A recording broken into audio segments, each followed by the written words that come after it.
Ajiyar zuciya na ba ki adana, ki alƙawari ba za ki guje ni ba. Ajiyar zuciya na ba ka adana, kai alƙawari ba za ka guje ni ba, ba za ka guje ni ba.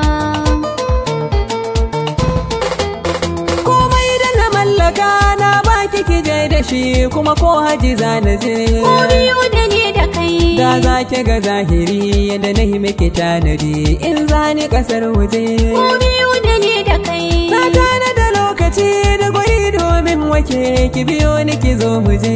Ko biyu da ni da kai. Komai nauna ki ne lallai za a raba da ke, ta ya zan miki so ije. Ko biyu da ni da kai. Na samu farar mace mai kyau mai hankali, yau dole na gwangwaje.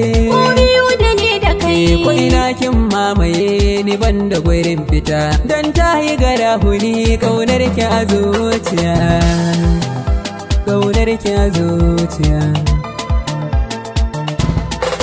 Ina damu da damuwar haka da san ka na kamuwa, tuni na gama gamsuwa. Ka sami ni nutsuwa, ya zaba ni da damuwa, da ka zan mini garkuwa. In har ka ga shamuwa, marhabin da zuwan ruwa, ni da kai zan yi rayuwa.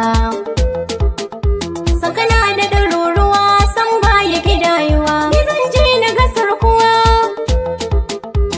A sa mana ran bikin muka ji da ni da kai, kuma kai alƙawari ba za ka guje ni ba. Ayya ba za ka guje ni ba.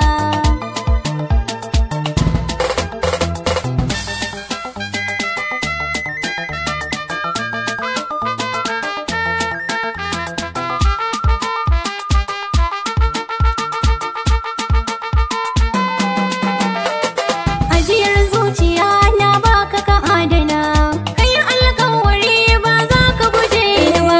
Kalmata na baki ina nufin sanki ya zama min ruhi. Tarihi na zai shuɗe, in babu ke sai ki zo mini sa'i sa'i. Zan shiga babban tarihi, in kin zama gare ni har abada ba sauyi. Na zo da dubun soyayya, da na tanada gare ki ta kowane layi. Ta shirya zuwa gun yaƙi, kimin addu'a gudun kar ai mini kayi. Komai na ya zama naki, in babu damuwa zan zauna a kusan ki, 'yan mata.